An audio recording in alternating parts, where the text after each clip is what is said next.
बच्चे पढ़ाई तो बहुत करते हैं, मेहनत करते हैं, जिस तरीके से पढ़ाई करनी चाहिए उस तरीके से करते भी हैं, और उसके बावजूद भी उन्हें जो रिज़ल्ट मिलना चाहिए वो नहीं मिलता है। कहने का मतलब है कि उन्हें सफलता नहीं मिलती है। हालांकि देखो, असफल होने के कई रीज़न होते हैं। किसी एक वजह से विद्यार्थी असफल नहीं होता है, उसके पीछे बहुत सारे रीज़न होते हैं जिसकी वजह से उसे जो चीज़ मिलनी चाहिए वो नहीं मिलती है। आपने ऐसे कई स्टूडेंट देखे होंगे, आपके परिवार में, आपके रिश्तेदार में, फ्रेंड्स ऐसे होंगे जो या तो कई सालों से तैयारी कर रहे हैं या कई घंटों तक पढ़ाई करते हैं, फिर भी वो सेलेक्ट नहीं हो पा रहे हैं। ऐसा क्यों हो रहा है उनके साथ? क्या गलती कर रहे हैं वो जिसकी वजह से उन्हें कामयाबी नहीं मिल रही है? तो वो कुछ न कुछ ऐसी गलतियां कर रहे हैं जिसकी वजह से वो पीछे रह रहे हैं। तो मैं आज आपके लिए उन सारी गलतियों में से 5 वो गलतियां लेके आई हूँ जो आपको नहीं करनी है, और मोस्ट ऑफ स्टूडेंट वही गलतियां करते हैं। एंड उसके बाद में मैं आपसे कहना चाहूँगी कि अगर आप फर्स्ट टाइम तैयारी कर रहे हैं, आपने अभी तैयारी की शुरुआत ही करी है, तो आप ये 5 गलतियां करने से बचें, जिससे कि आपको वक्त पर, और हो सकता है कि पहली बार में मैं आपको गलतियों के जो 5 बिंदु है बता रही हूँ, एक से बढ़कर एक इम्पोर्टेंट है, एक को भी देखना मिस मत करिएगा, और जो लास्ट वाला 5 नंबर का बहुत ही ज़्यादा इम्पोर्टेंट है उसे बिल्कुल मिस मत करिएगा, और वो आपकी सफलता में, आपकी तैयारी में 40% का हिस्सेदार है। तो चलिए देखते हैं कि कौन कौन सी वो 5 गलतियां हैं जो आपको नहीं करनी है अगर आपको पहली बार में और वक्त पर कामयाबी पानी है। तो पहली गलती जिसको आपको नहीं करना है, बहुत सारी किताबें खरीदने से बचें। ये गलती मैंने भी करी थी, सब करते हैं और आप भी करते हैं। हम क्या करते हैं पता है? जैसे कि तैयारी शुरू की, 1-2 बुक ले आए, उसके बाद में जैसे कोई ऑनलाइन प्लेटफॉर्म देखा, वहाँ पर किसी और बुक का नाम बता दिया, वो ले आए। फिर कोई दोस्त आया, बोला कि यार ये जो तू ये बुक पढ़ रहा है ना, ये तो अच्छी नहीं है, इसका रिव्यू तो अच्छी नहीं आ रहा है, जो मैं पढ़ रहा हूँ ना देख ये बहुत अच्छी है। फिर हम देखते हैं कि हाँ यार बुक तो अच्छी है, वो ले आते हैं। इस तरीके से करते करते एग्ज़ाम तक हम पता नहीं हमारे पास में कितनी सारी बुक्स इकट्ठा कर लेते हैं, और उससे होता क्या है पता है? ना तो हम पहली बुक पढ़ पाते हैं, ना दूसरी, ना तीसरी, ना कोई और। इसी तरह करते करते एग्ज़ाम आ जाते हैं, और बाद में हमें एहसास होता है कि हमें तो कुछ याद है ही नहीं है, हमने बुक तो इतनी सारी इकट्ठी कर रखी हैं और उनमें से पढ़ी कितनी है, एंड अगर पढ़ भी ली है तो उनमें से हमें याद कितना हुआ है? शायद 0 के बराबर। तो आपको अपने पास में जो बहुत सारी किताबों का बोलते हैं ना कि कलेक्शन, आपको अपने कलेक्शन नहीं रखना है, अपन को लाइब्रेरी नहीं बनानी है, अपन को सेलेक्टेड मटेरियल अपने पास में रखना है। अपने पास में एक बुक इनफ है। फिर आपको लग रहा है कि एक बुक से आपको कुछ ऐसे टॉपिक्स हैं जो समझ में नहीं आ रहे हैं, तो आज एज ए रेफरेंस आप दूसरी बुक ले सकते हैं, लेकिन इससे ज़्यादा नहीं, बस खूब है इतनी बुक आपके पढ़ने के लिए, आपके आगे बढ़ने के लिए। आप जो मैटर उन 2 किताबों में से पढ़ रहे हो ना, वो आपकी सिलेक्शन में 100% योगदान है उनका। इतना काफ़ी है आपकी तैयारी के लिए। चाहे आप ऑनलाइन पढ़ रहे हैं, चाहे आप ऑफलाइन, आपको ऑनलाइन एक ही चीज़ पर विश्वास करना है और उसी विश्वास पर अड़िग रहना, और उसी विश्वास के साथ आपको पढ़ाई करनी है। जब तक आपको किसी भी चीज़ पर, आप कोई भी काम देख लो, अगर आपका उस पर विश्वास नहीं है तो आप उसको अपना 100% नहीं दे पाओगे। आपने जो खरीद लिया है, चाहे ऑनलाइन का है चाहे ऑफलाइन का है, जो मटेरियल आपने ले लिया है, बस आप मानो कि उसी में से आपके सारे सवाल बनेंगे, पूरा का पूरा पेपर उसी में से बनेगा। जब आप ये मान के चलोगे तभी आप उसको अपना 100% दे पाओगे, और जब 100% देते हैं तो पता क्या होता है? सिलेक्शन। तो हमको क्या चाहिए? सिलेक्शन ही तो चाहिए, और क्या।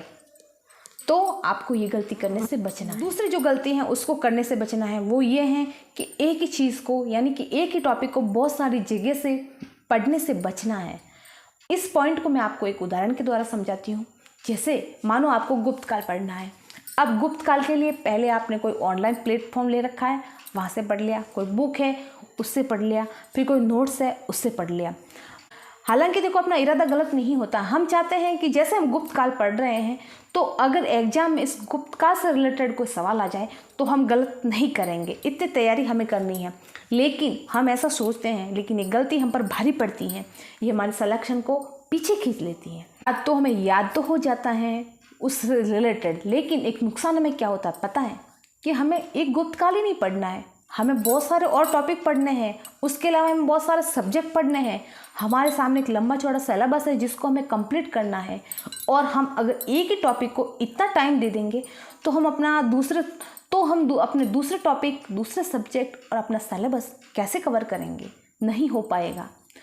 तो आपको एक चीज़ एक ही जगह से पढ़नी है, उसके बाद में आपको याद नहीं हुई तो कोई बात नहीं, उसका दूसरी बार उसी जगह से आपको रिवीजन करना है, जहाँ से चाहे आप ऑफलाइन पढ़ रहे हैं चाहे ऑनलाइन पढ़ रहे हैं, उसी प्लेटफॉर्म से आपको अपनी रिवीजन को आगे बढ़ाना है, उसी जगह से आपको अपना रिवीजन करना है।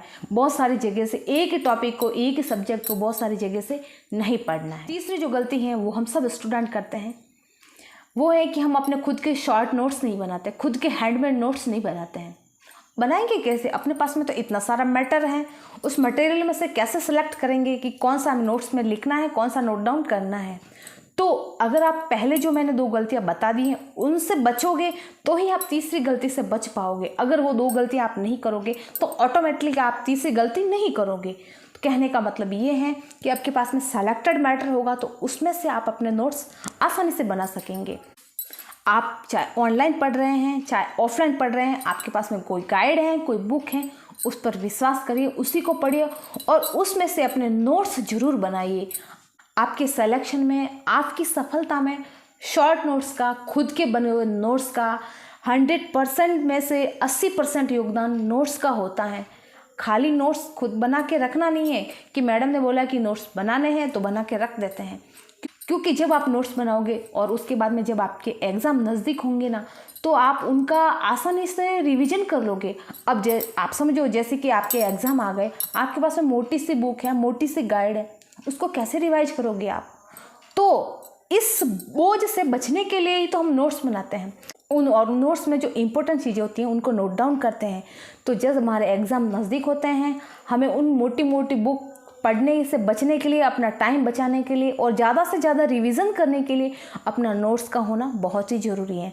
तो नोट्स ज़रूर बनाएं, 100% नोट्स बनाएं अगर आपको सिलेक्शन लेना है, अगर आपको सफल होना है। चौथी जो गलती है वो स्टूडेंट करते हैं वो है कि करंट अफेयर्स का इग्नोर करना।